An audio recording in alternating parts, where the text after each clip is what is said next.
সোনারপুর একসময় সবুজে মোড়া গানের মতো শান্ত একটি গ্রাম। চারপাশে ছিল ধান ক্ষেত, তাল গাছ আর কাঁঠাল বাগান। কিন্তু কয়েক মাস ধরে বৃষ্টি নেই। ক্ষেতের মাটি ফেটে গেছে, পুকুর শুকিয়ে নিচের কাদা বেরিয়ে পড়েছে।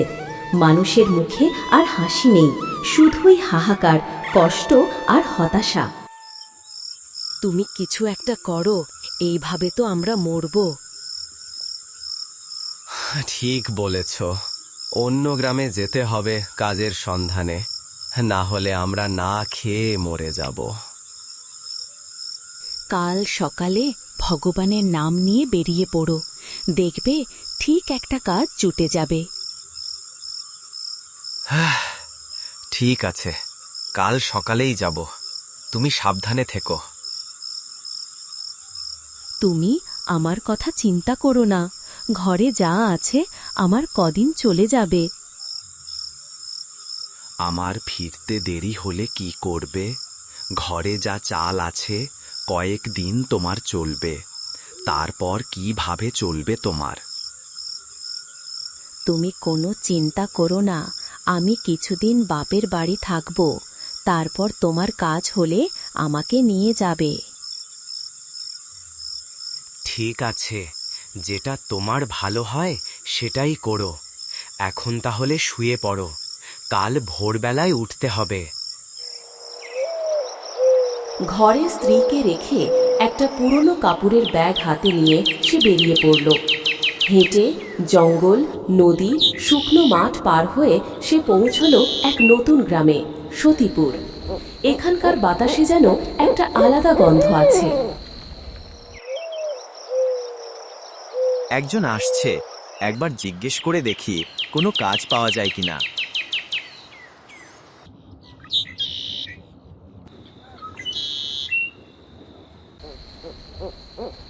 বাবু, এখানে কোনো কাজের লোক লাগবে? তাহলে খুব ভালো হয়, আমার একটা কাজের খুব দরকার। এখানে তেমন কাজের লোকের দরকার নেই, সবার লোক ধরা আছে।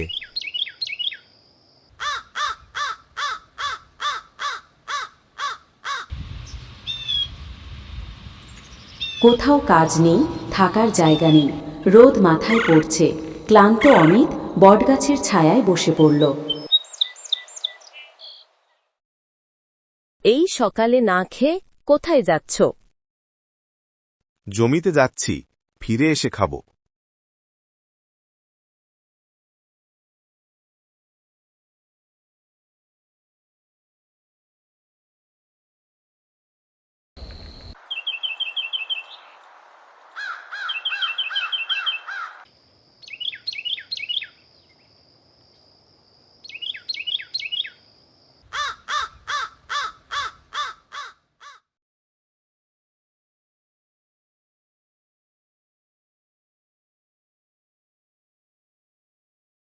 বাবা, কে তুমি? এই গরমে এখানে বসে কাঁদছো কেন? বাবু, আমি অমিত, দূরের সোনারপুর গ্রাম থেকে এসেছি। আমাদের গ্রামে দুর্ভিক্ষ চলছে, জমি শুকিয়ে গেছে, কাজ নেই, খেতে পাই না। কাজের খোঁজেই এখানে এসেছি। তোমার মুখ দেখে বোঝা যায় তুমি পরিশ্রমী মানুষ, কিন্তু এখন তো গ্রাম জুড়ে কাজের অভাব। আপনি যদি কোনো কাজ দেন আমি প্রাণপণ চেষ্টা করব। আমার শুধু ভরসার খাবার আর কিছু মজুরি চাই। ঠিক আছে, আমার গোয়াল ঘরে কাজ আছে। সকাল সন্ধ্যায় তাদের খাওয়ানো, জল দেওয়া আর গোবর পরিষ্কার করা আর বাড়ির বাজার, এই কাজগুলো করতে হবে। মাস শেষে 200 টাকা মজুরি আর দিনে দুবেলা খাবার। বাবু, এটা আমার কাছে আশীর্বাদ, আমি রাজি। থাকার জায়গা আছে তো? না বাবু, যদি অনুমতি দেন আমি গোয়ালঘরের একপাশে থাকব। ঠিক আছে অমিত, তোমার মুখের সততা আমায় বিশ্বাস দিচ্ছে। আজ থেকেই কাজ শুরু করো। আপনাকে ধন্যবাদ বাবু, আপনি আমার জীবনে রক্ষা করলেন। সেই দিন থেকেই অমিতের জীবন বদলে গেল। ভোরের আলো ফুটতেই সে উঠে পড়ত, হাত ধুয়ে কাজে লেগে যেত। সন্ধ্যায় সে ক্লান্ত শরীরে বসত, তবুও মুখে ছিল তৃপ্তির হাসি। গ্রামের বাচ্চারা অমিতের ব্যবহারে অমিতকে ভালোবাসতে লাগলো। অমিত কাকু কেমন আছো? ভালো আছি। কিরে, এত সকাল সকাল চলে এলি? পড়াশোনা করেছিস তো? হ্যাঁ কাকু, পড়াশোনা শেষ করে তোমার সাথে দেখা করতে এলাম। কাকু আজ গরু চড়াতে যাবে না? যাব রে বাবা, যাব, একটু পরে যাব। আজ আমাদের তোমার সঙ্গে নিয়ে যাবে। আজ নয়, তোদের স্কুল ছুটির দিনে নিয়ে যাব। এখন তোরা বাড়ি যা, স্কুলে যেতে দেরি হয়ে যাবে। ঠিক আছে কাকু, এখন যাচ্ছি। তোমার মনে থাকে যেন ছুটির দিনে আমাদের নিয়ে যেতে হবে। ঠিক আছে বাবা, ছুটির দিনে নিয়ে যাব। এই লোকটা আলাদা, কোনো দিন দেরি করে না, কোনো দিন মিথ্যা বলে না। ঠিক বলেছ তুমি। অমিত ভালো মানুষ, ঠিক সময়ে আসে, ঠিক সময়ে যায়, কাজও ভালো করে। অমিত, তোমার কাজ শেষ হলে একবার আমার ঘরে আসবে, তোমার সঙ্গে কিছু কথা আছে। ঠিক আছে বাবু, আমি কাজ শেষ করে আসছি। বাবু বলুন, কি জন্য ডাকলেন? অমিত, আমি তোমার কাজ দেখে অভিভূত। তোমার যত্নে আমার গরুগুলোর দুধ বেড়েছে, আর দুধের মানও ভালো হয়েছে। আপনি সন্তুষ্ট হলেই আমি খুশি বাবু। আজ থেকে তোমার বেতন 400 টাকা হবে। আমি তোমার মতো বিশ্বস্ত মানুষকে ধরে রাখতে চাই। আপনার আশীর্বাদই আমার সম্পদ। বাবু, আমি বলছিলাম, আপনি যদি একটু জমি দেন, তাহলে একটা ঘর বানিয়ে আমার বউকে নিয়ে আসতাম। ঠিক আছে, আমার বাড়ির পিছনে একটা জমি আছে, ওখানে তুমি ঘর বানিয়ে নাও। ধন্যবাদ বাবু, আপনাকে অনেক অনেক ধন্যবাদ। বছর কয়েক কেটে গেল। অমিত টাকা জমাতে লাগলো, ধীরে ধীরে, একটু একটু করে। একদিন সে নিজের ছোট্ট কুঁড়েঘর বানিয়ে ফেলল, নিজের স্ত্রীকেও নিয়ে এলো। রাতের আকাশে চাঁদ উঠেছে। অমিত দরজার পাশে বসে আকাশের দিকে তাকিয়ে বলল, আজ কত বছর পর শান্তিতে ঘুমাবো, আর গোবরের গন্ধে নয়, নিজের ঘরে। ঠিক বলেছ, নিজের বাড়িতে রাত কাটানোর আনন্দটাই আলাদা। হরিপদ বাবু আমাদের কাছে ভগবানের মতো। উনি সাহায্য না করলে আমরা হয়তো মরেই যেতাম। ভগবানের উপর ভরসা রেখো, দেখবে উনি ভালো মানুষের খারাপ হতে দেন না। চলো, খাওয়া দাওয়া করে শুয়ে পড়ি, সকালে কাজে বেরোতে হবে।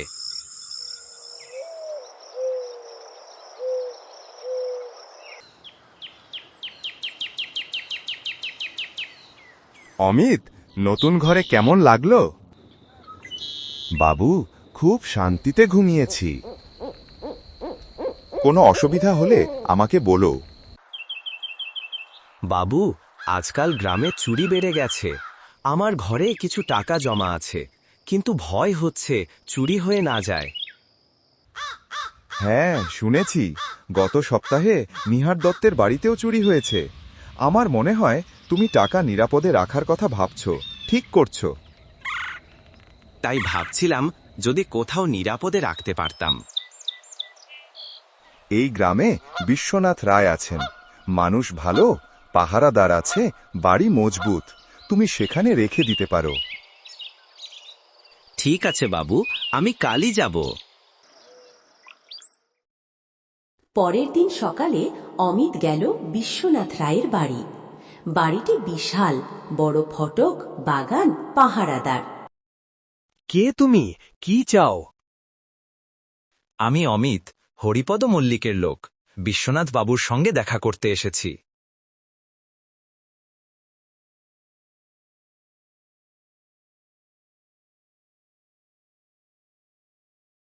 নমস্কার বিশ্বনাথ বাবু, আমি অমিত। আমাদের গ্রামে চুরি বেড়েছে। আমি 4000 টাকা সঞ্চয় করেছি। শুনেছি আপনি সৎ ও বিশ্বাসযোগ্য, তাই টাকাটা আপনার কাছে রাখতে চাই। তুমি হরিপদ মল্লিকের লোক?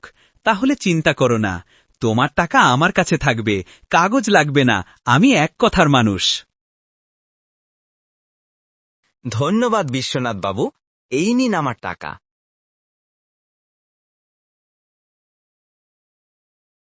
2 বছর পরে অমিত ঠিক করল এই টাকাটা দিয়ে নিজের জমি কিনবে।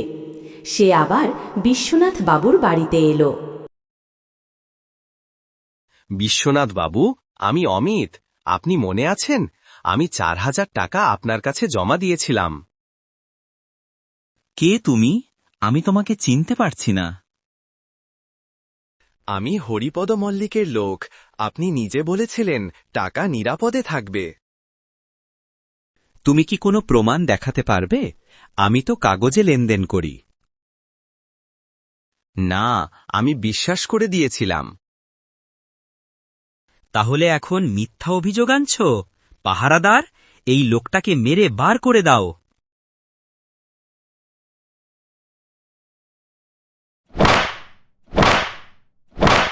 আমার টাকা ফেরত দিন, আমি গরিব মানুষ, এটা আমার কষ্টের জমানো টাকা। কিন্তু তারা নির্দয়ভাবে মারল। শেষে অমিত অচেতন হয়ে পড়ল। 2 দিন হলো অমিত কাজে আসছে না। কি যে হলো, ও তো কাজে ফাঁকি দেওয়ার ছেলে নয়। ঠিক বলেছ, ও তো এমন করে না কখনো। তুমি ওর বাড়িতে যাও, দেখে আসো কি হয়েছে। তুমি ঠিক বলছ, অমিতের বাড়ি গিয়ে দেখে আসি ওর কি হলো।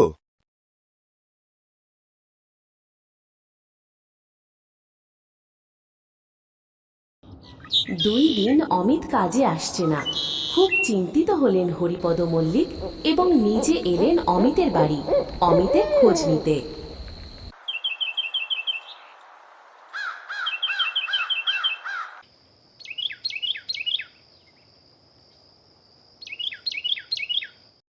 অমিত, তুমি কাজে আসোনি কেন? তোমার মুখ এত ফ্যাকাশে কেন? বাবু, বিশ্বনাথ বাবু আমার টাকাটা খেয়ে ফেলেছে। উল্টো আমাকে মারধর করল। আমি কিছুই করতে পারলাম না। ভগবান, আমি তো ওকে সৎ মানুষ ভাবতাম। আমি তোমাকে ওর কাছে যেতে বলেছিলাম। আমারও দোষ আছে। আপনার দোষ নেই বাবু, ওর লোভই ওকে অন্ধ করেছে। আমি ওকে শিক্ষা দেব। তোমার টাকা আমরা ফেরত আনব, কিন্তু বুদ্ধি দিয়ে। পরের সকালে হরিপদ মল্লিক এক বড় ব্যাগ ভর্তি টাকা নিয়ে বিশ্বনাথ রায়ের বাড়িতে এলেন। নমস্কার বিশ্বনাথ বাবু, আমি বাইরে কাজে যাচ্ছি। আমার কাছে 1 লাখ টাকা আছে। আপনি যদি কিছুদিন রাখেন, খুব নিশ্চিন্ত থাকব।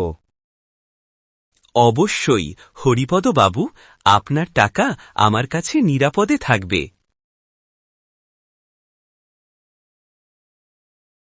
নমস্কার বিশ্বনাথ বাবু, নমস্কার। ভালো আছেন তো? ও অমিত, সেদিন আমি তোমাকে চিনতে পারিনি, আমার ভুল হয়েছে। এই নাও তোমার সব টাকা। আমি লজ্জিত, সেদিন আমার লোকেরা তোমার সঙ্গে খারাপ ব্যবহার করেছিল। তাহলে বিশ্বনাথ বাবু, এখন আমি নিশ্চিন্তে আমার টাকা রাখতে পারি, তাই তো? নিশ্চয়ই হরিপদ বাবু, আপনার মতো সম্মানিত মানুষকে আমি কখনো ঠকাব না।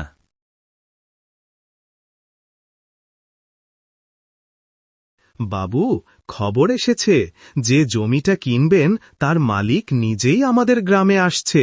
বাবু, বাইরে যাওয়ার দরকার নেই। আচ্ছা, তাহলে আমি টাকাটা নিয়ে যাচ্ছি। আপনার সততার জন্য ধন্যবাদ। হরিপদ মল্লিক বেরিয়ে গেলেন।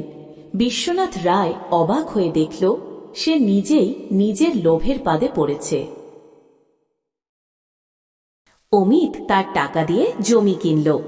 সকালে সে চাষ শুরু করল, হাতে লাঙল, মুখে হাসি। কয়েক মাস পর ফসল উঠল। অমিতের জমিতে সোনালি ধান দুলছে।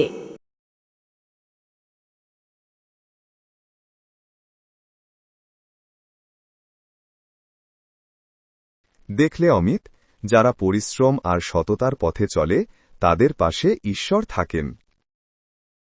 আপনি ঠিকই বলেছেন বাবু, আজ আমার ঘর, জমি, ফসল সবই তো আপনার আশীর্বাদ আর আমার সততার ফল। সততার পথ কঠিন, কিন্তু শেষ পর্যন্ত সেই পথই আলোয় ভরে ওঠে।